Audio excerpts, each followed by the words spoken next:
entonces a continuar, como nos decía Germán, con la carta. ¿A quién? A los Gálatas, exactamente. La carta a los Gálatas. La semana pasada llegamos hasta ¿cuál versículo del capítulo 1? 10. Muy bien, hasta el versículo 10. Hoy vamos a continuar y el tema de hoy es la procedencia del Evangelio. ¿Cuál es el tema de hoy? La procedencia del Evangelio. Y como ya les había dicho, hoy vamos a ir a terminar el capítulo 1 de Gálatas, desde el versículo 11 hasta el versículo 24. Entonces, continuamos ya a partir de ese momento con los versículos que no habíamos abordado. Versículos 11 y 12. Y comienza diciendo: quiero que sepan. En otras versiones, ¿cómo dice?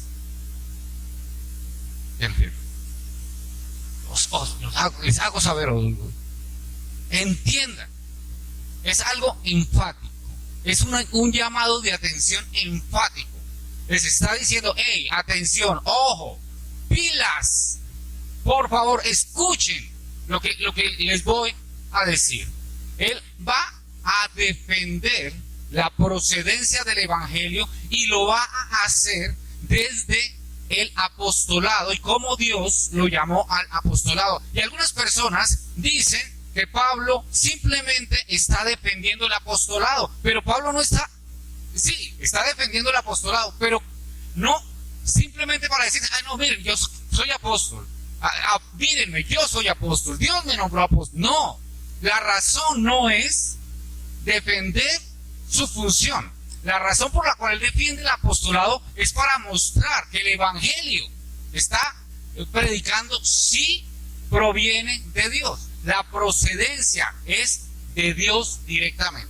Sí va a defender su apostolado, pero no para exaltarse él en ningún momento.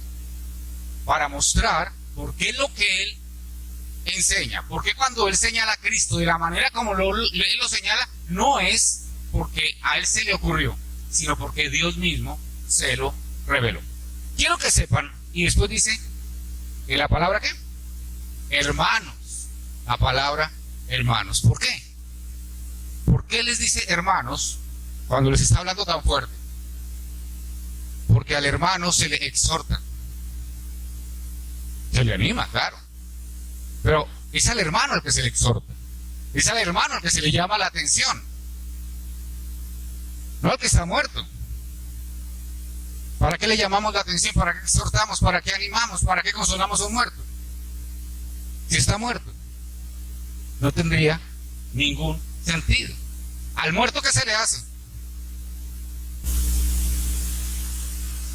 Exactamente, se le anuncia el Evangelio.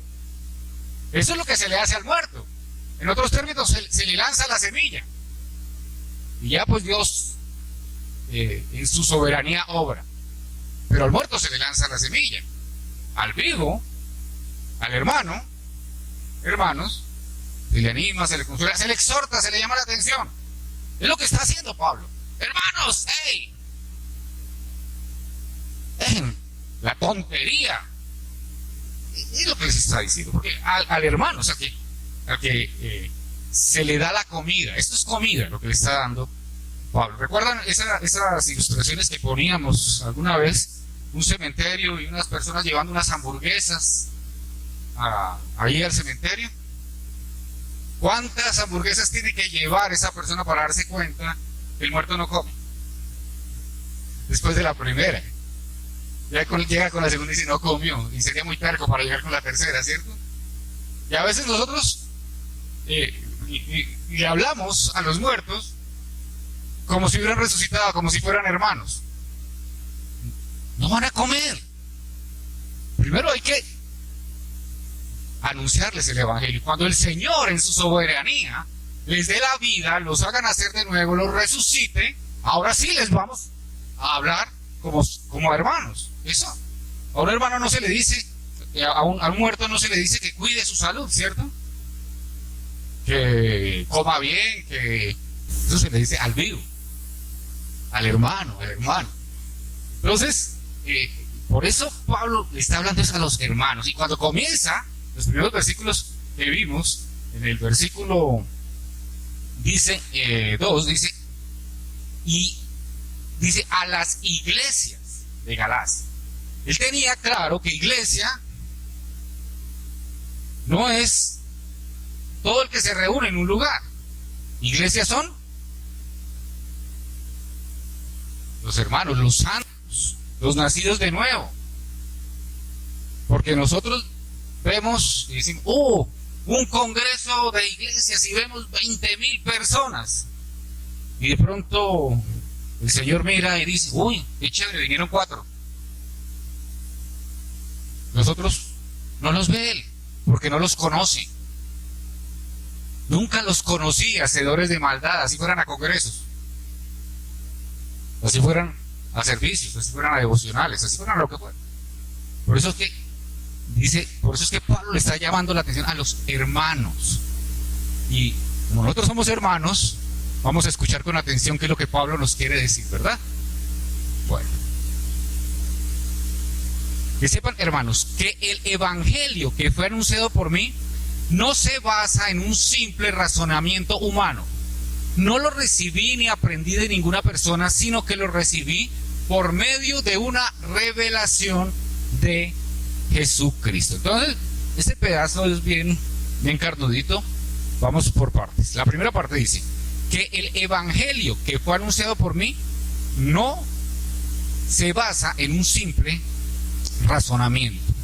Pablo no está dando un discurso basado en conclusiones argumentativas. No es que llegaron unos filósofos que sabían usar la retórica de una manera muy buena, que le habían organizado unos argumentos bien interesantes, y él llegó a la conclusión, sí, definitivamente, después de escuchar todo esto, llegó a la conclusión que esto es el evangelio. No se trata de eso, sino el evangelio sería solamente para las personas que pueden tener una pueden captar de una manera clara una serie de argumentos. Y los que no tienen las herramientas, entonces para ellos no habría evangelio, ¿no? Por eso dice a continuación, no lo recibí ni aprendí de ninguna persona, sino que lo recibí por medio de una revelación de Jesucristo. Pablo no recibió doctrina. Pablo no dice, después de que me gradué en el instituto bíblico o en el seminario. No dice eso. Pablo no recibió doctrina. Pablo no recibió tradición dogmática. Es que yo hice un curso de teología sistemática y allí me mostraron todos los dogmas de mi denominación, las leyes, las normas, las creencias de mi denominación. No. Pablo no pertenece a un título de iglesia o de denominación o de grupo de personas que lo consideran de una manera o de otra. Pablo no decía, es que yo pertenezco a los nazarenos o a los del camino. No dice, es que los nazarenos vinieron y me enseñaron, los del camino vinieron y me enseñaron, los de la iglesia bíblica de Sogamoso vinieron y me enseñaron, los presbiterianos vinieron y me enseñaron, los cuadrangulares o los bautistas, o pónganle el nombre que quieran. Pablo no está diciendo eso, dice, no es ninguna persona, no fue ningún teólogo, pastor, nadie. Lo recibí por medio de una revelación de Jesucristo directamente. Mire, fue una revelación y esa es la procedencia del evangelio. ¿Cuál es la procedencia del evangelio? De Cristo, porque el evangelio es Cristo mismo. El evangelio es una persona, es Cristo mismo. Es la obra de Cristo. Es Dios encarnado. Ese es el evangelio, su obra. Por eso toda la Biblia, desde Génesis a Apocalipsis, Apocalipsis apunta a Dios encarnado y su obra para salvación. Versículo 3. Ustedes ya están enterados de mi antigua conducta cuando pertenecía al judaísmo. Saben que implacablemente perseguía a la iglesia de Dios y trataba de destruirla. En el libro de los Hechos, como lo recuerda Henry, y también lo se refieren ustedes, Pablo está asolando la iglesia. Va buscando de casa en casa. Y miren qué interesante que no dice va buscando de iglesia en iglesia. ¿Dónde se congregaban? En casas, no en auditorios como este. Era en casas. Iba de casa en casa, asolando a la iglesia, tratando de acabar con la iglesia. Y eso es a lo que se está refiriendo él. ¿Y por qué tiene que decir esto? ¿Por qué tiene que señalar lo que él hacía antes? Pues simplemente porque estos visitantes de Jerusalén que estaban diciéndole a las personas que tenían que ser judíos, decían, pero si es que el mismo Pablo, recuerden quién era él. Él era el mismo que perseguía a la iglesia. ¿Cómo le van a creer a un hombre que un día dice una cosa y al otro día dice otra? Entonces él dice, yo era ese. Claro que sí. Yo implacablemente perseguía a la iglesia, porque yo antes practicaba las ceremonias, la ley ceremonial la practicaba absolutamente completa, las tradiciones de los ancianos las practicaba, y me ofendía que estas personas, que ahora son mis hermanos, no lo hicieran, y yo perseguía a la iglesia. Versículo 14. Yo aventajaba ampliamente en la práctica del judaísmo a muchos de mis contemporáneos. Cuando dice judaísmo, no está hablando de nacionalidad. Él no está diciendo, yo era más boyacense que los demás boyacenses. Yo era más colombiano que los demás colombianos. Judaísmo no es nacionalidad, tiene que ver, como lo dicen ustedes, con religión, con religiosidades, con costumbres, con prácticas de hombres que habían sido incorporadas. Tradiciones humanas o tradiciones de los rabinos de la época. Es decir, Pablo lo que está diciendo es, en términos de nosotros, Pablo lo que está diciendo es, yo aventajaba ampliamente en la práctica del evangelicalismo a los demás evangélicos. Yo era más evangélico que todos los evangélicos, porque yo sí hacía todas las prácticas de los evangélicos. O sea, que yo soy mejor evangélico que usted, Germán. Eso es lo que estaba diciendo. Costumbres, religiones, a eso se refiere. ¿Y será que nosotros a veces no nos aferramos también y somos unos grandes aventajados de nuestra manera evangélica de ver el cristianismo? Puede ser. Mostrando mucho más celo por las... ¿Qué? Está diciendo por la ley de Dios. Él era celoso de qué? Tradiciones de mis antepasados.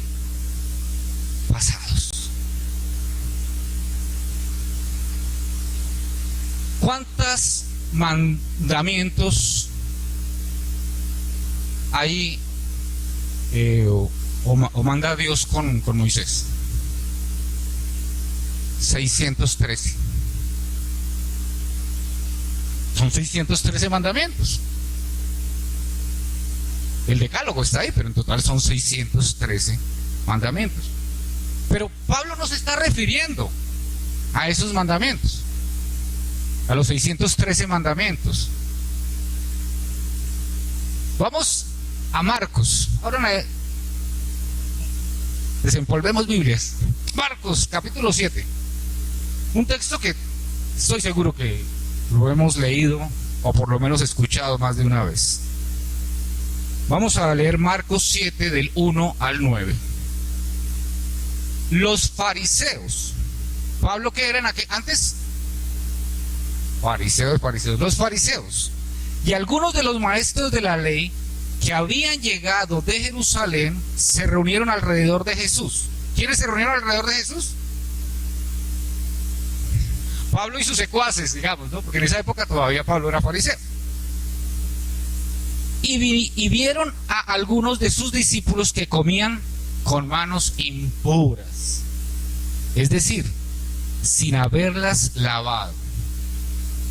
Entonces dijeron, uy, qué sucios que son, qué cochinos que son. No, es lo que dijeron. En efecto, dice el 3, los fariseos y los demás judíos no comen nada sin primero cumplir con el rito. ¿Sí dice rito? Con rito de lavarse las manos, ya que están aferrados a la tradición de los ancianos.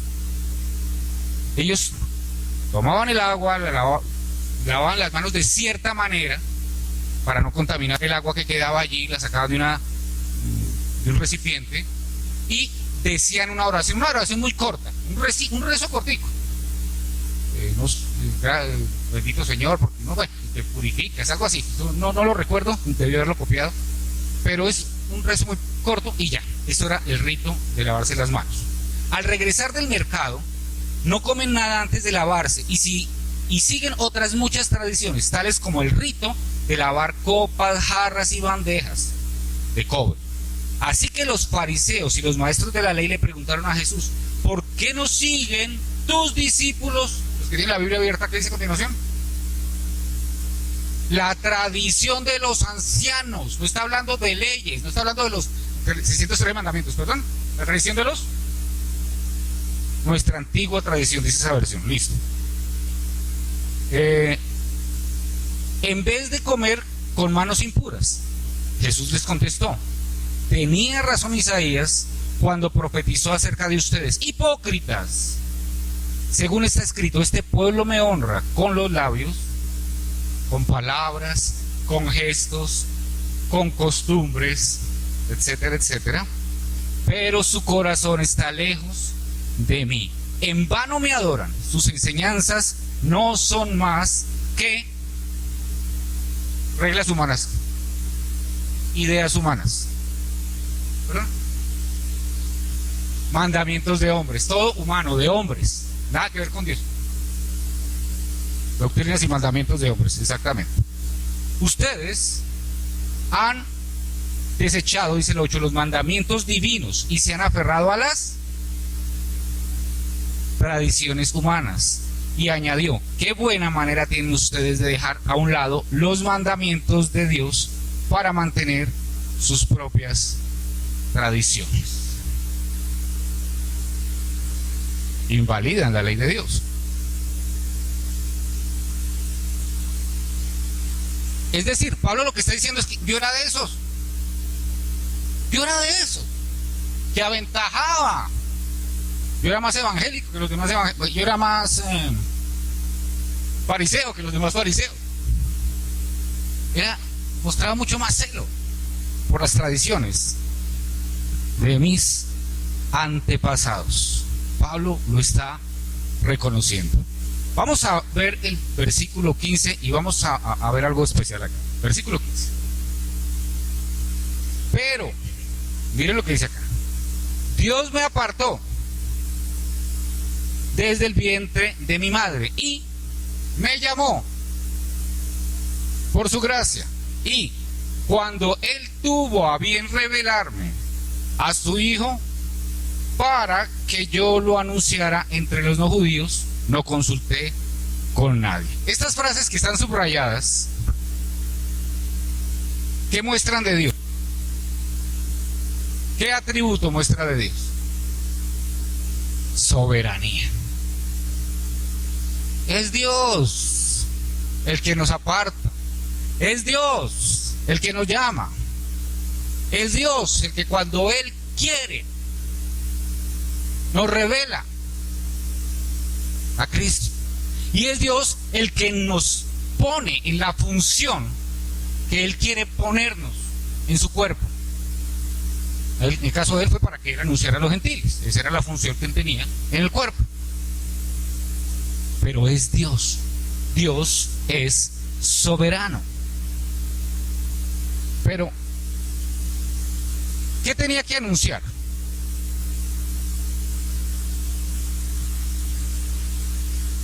¿Qué tenía que anunciar? Ahí lo dice. A su Hijo. No doctrina. No es doctrina, es a su Hijo. Porque su Hijo es el Evangelio. El Evangelio es Cristo. Lo que anunciamos es a Cristo, al Hijo. Claro, desde luego, yendo a la palabra de Dios. Pero en últimas, a quien anunciamos es a Cristo. Solo a Él. Pero termina diciendo, la última parte, no consulté con nadie.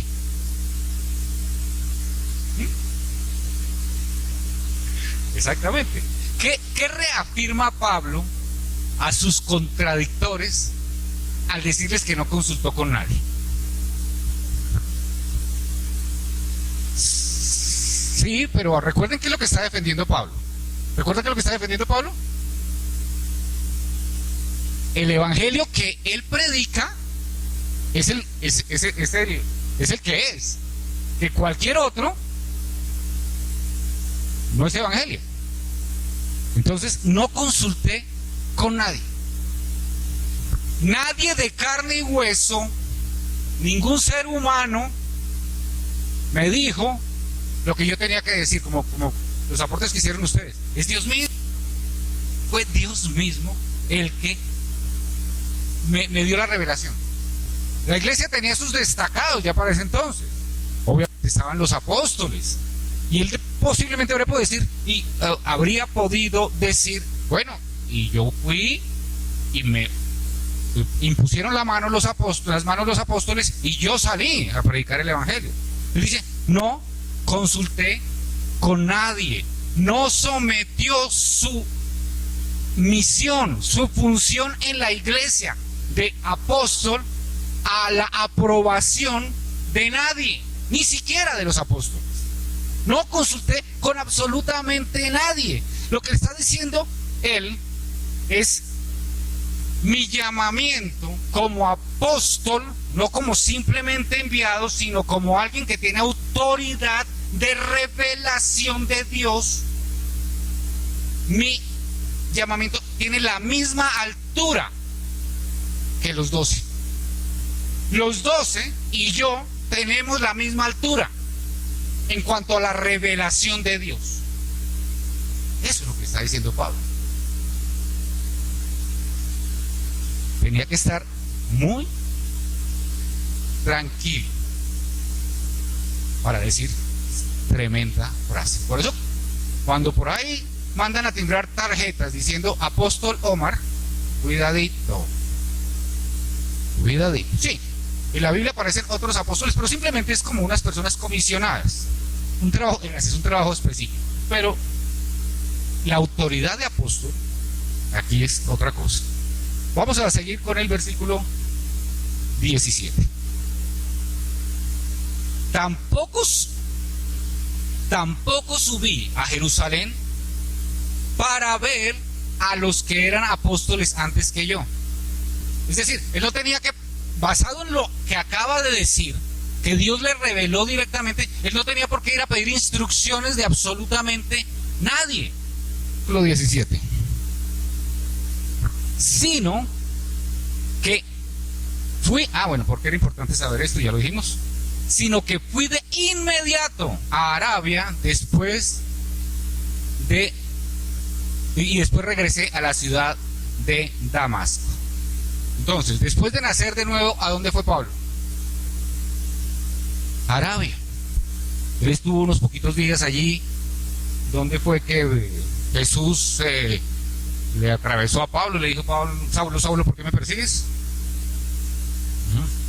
Y después él va a Damasco y se encuentra con Ananías, y bueno, allí pasa unos poquitos días, pero inmediatamente se va para Arabia y después regresa a la ciudad de Damasco. Entonces,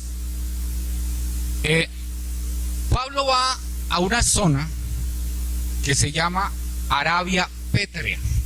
Arabia Pétrea es una zona que está, que colinda con la Palestina de aquella época, era el país de los judíos. Y la capital de esa zona se llama Petra.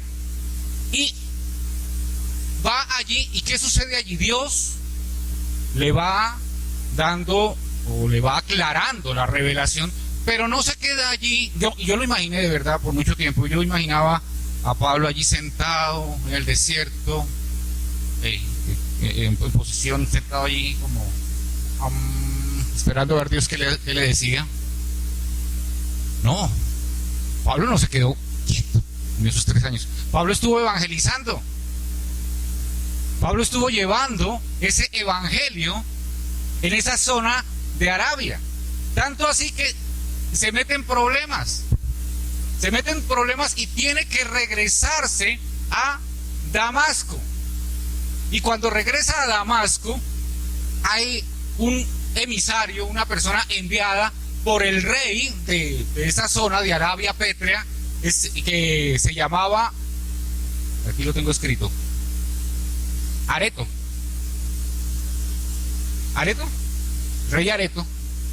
Eso está en 2 de Corintios 11, 32 y 33. Lo persigue hasta allí y está la persecución de parte de estos árabes que tiene que salir huyendo. ¿Recuerdan cómo tiene que salir huyendo de Damasco? En una canasta. Muy bien. ¿Alguien encontró ya? 2 de Corintios. Gracias, Sebastián. Dense cuenta, ¿quién era el que lo estaba persiguiendo? El rey Aretas. ¿Y el rey Aretas de dónde era? De Arabia. Entonces, no es que Pablo se quedó muy quietico allá. No, claro que sí. Pablo estaba meditando, el Señor lo estaba llevando de su mano, pero también estaba evangelizando. Entonces, Pablo no era ahí quietico esperando a ver qué venía del cielo, no. Estaba obrando en ese momento. Pero bueno, eso es como para una clase que después lo podemos ver con mayor calma. 17, vamos al 18.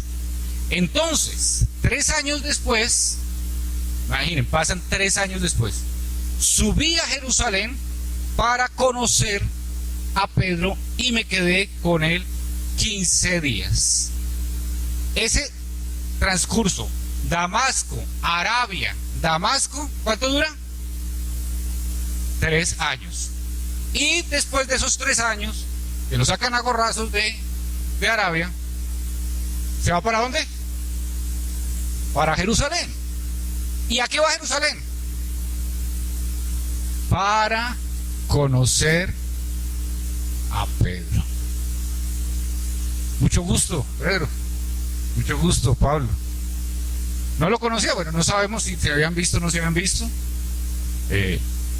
Pablo, recuerden, estuvo cuando Esteban murió. Quiere decir que Pedro estaba en Jerusalén en ese momento. Es posible que por lo menos lo hubiera visto. Pero esta palabra, conocer, no es la misma palabra que hemos visto en otros momentos. Por eso es bueno ir al idioma original, porque el idioma original nos aclara muchas cosas. Recuerdan que nosotros habíamos hablado de conocer como ginosco, como un conocimiento íntimo. No, aquí está utilizando una palabra diferente que no es ginosco, sino historeo. Entonces, para nosotros leemos la misma palabra en español y decimos, lo mismo. No, no es lo mismo. Historeo. ¿Y qué es? Es una visita para indagar, lo que nosotros llamamos una entrevista. Él iba a ir a hacerle una entrevista a Pedro.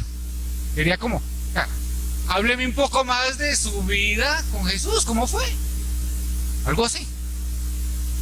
Pero no, estaba yendo a ser adoctrinado. No llegó a decirme, ahora usted adoctríneme, muéstreme, enséñeme, sino simplemente fue a hacer una entrevista con Pedro. Versículo 19. Pero no vi a ningún otro de los apóstoles, solo vi a Jacobo, el hermano del Señor. Sabemos que Jacobo, el hermano de Jesús, era apóstol. ¿Cómo que no? Si ahí hablan de un Jacobo que era apóstol.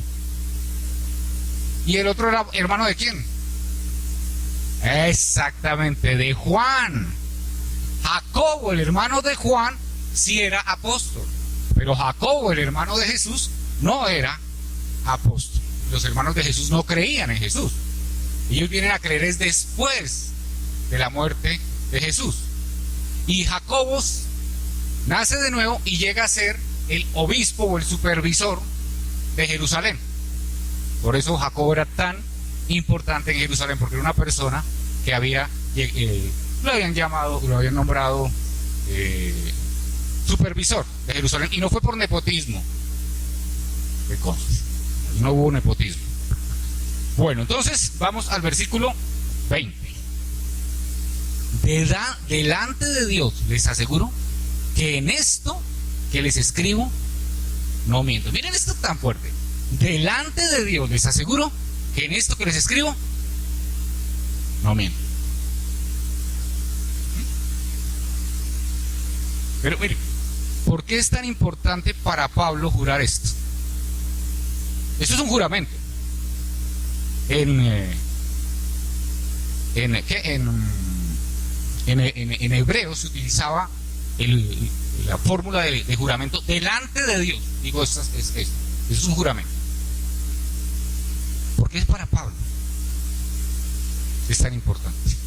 Recuerden el problema de la carta de los Gálatas. Recuerden que todo esto tiene un detonante inicial. Llegan unas personas a la región de Galacia a decir que lo que Pablo dijo está como raro, está incompleto, que hace falta otras cosas, que no era suficiente. Entonces Pablo narra todo esto, dice todo esto que ha sucedido y cómo Dios le ha revelado, y jura: esto es cierto, es real, es verdad. Pongo por testigo a Dios ¿de qué? De esto, de la procedencia del evangelio. Pongo por testigo que lo que yo estoy anunciando no me lo inventé yo, fue Dios mismo el que me lo reveló. Pablo, en estos versículos que estamos viendo hoy, está centrándose en por qué él es un apóstol real, no para que lo aplaudan, sino para que vean que tiene la autoridad de parte de Dios de anunciar un evangelio que procede directamente de Dios. Vamos a los versículos 21 y 22. Después fui a las regiones de Siria y Cilicia, es decir, termina de hablar con Pedro en esos 15 días. ¿Para dónde se va? Es decir, vuelve y sale de la región judía. Como que no le gustaba mucho estar por ahí. Siempre se iba. A los gentiles, muy bien. Pero en las iglesias de Judea todavía no me conocían personalmente. Como ustedes lo acaban de decir, Pablo inició su labor entre gentiles. Damasco, Arabia, aquí nos dice Siria, Cilicia.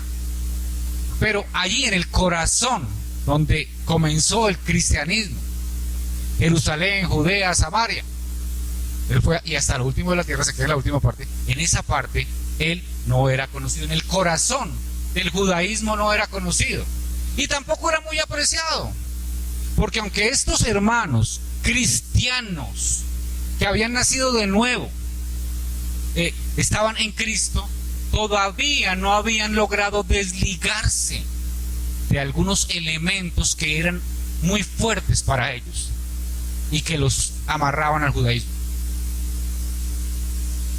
de las prácticas del judaísmo. Entonces, dice el versículo 23, solo habían oído decir, ¿quiénes? Los de la región de Judea. Solo habían oído decir, el que antes los perseguía, ahora predica la fe que había tratado de destruir. A él no lo conocían, pero sí se conocía lo que Cristo había hecho en él. Pablo estaba muy triste porque no lo conocían, porque tenía muy pocas visitas en su canal de YouTube. No le importaba eso. Era más importante para él que vieran que este hombre realmente, Cristo, ha hecho algo en él. Está en Cristo, vive diferente. Su vida es otro. Y ahora anuncia incluso lo que antes él trataba de destruir. Pablo ahora era un instrumento de Dios para anunciar el evangelio, pero sin ninguna influencia humana.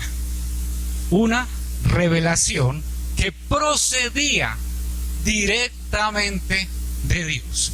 Y cuando las personas hablaban de Pablo y de lo que estaba haciendo, decían, es el colmo lo que está haciendo. ¿Hacían eso? ¿Qué hacían? Y glorificaban a Dios por causa de mí. Y no dice, y me glorificaban a mí por causa de Dios. Glorificaban a Dios. Es que ese era el prontuario de Pablo. Y yo creo que no estamos muy lejos, ¿no? De pronto no les ha pasado a ustedes, a alguno de ustedes, que los miren y les digan, ¿y usted? El que me encontraba en tal sitio, el que decía tal cosas, el que tenía esta vida, ahora viene a decirme que crea en Cristo, viene a anunciarme a Cristo, usted. Oh, Pablo era un poquito más fuerte, no había matado, no había perseguido a la iglesia. Pero básicamente es lo mismo. ¿Cuántos están glorificando a Dios por causa de ti? Por causa de mí. ¿Cuántos? ¿Cuántas personas dicen, definitivamente hay un Dios que pudo transformar a esta persona que era basura y hoy está en Cristo? Glorificaban a Dios por causa de mí. Pablo no necesitaba mostrar argumentos humanos. Pablo no necesitaba mostrar títulos académicos de teología, aunque los tenía. Él podía mostrar certificado, claro, y nada más y nada menos que de la escuela de Gamaliel. Podía decir, mire, de acuerdo al certificado firmado por el mismo Gamaliel, soy teólogo. ¿Sí? Nada. Ni siquiera me interesa mostrar un envío firmado por Pedro y los otros apóstoles. No. Es el evangelio. Y por causa de ese evangelio, muchos glorificaban a Dios. Esa es la manera como Pablo nos recuerda hoy la procedencia del evangelio. No son clases, no son argumentos, no es dogmas, no son costumbres eclesiales, no es denominaciones, no es enarbolar una bandera de soy evangélico, o ni siquiera de soy cristiano, porque sin el evangelio esa palabra es hueca. Decir soy cristiano sin evangelio solo es una palabra, nada más. Pablo nos recuerda que el evangelio es la revelación dada por Dios y procede de él. Y aquí está.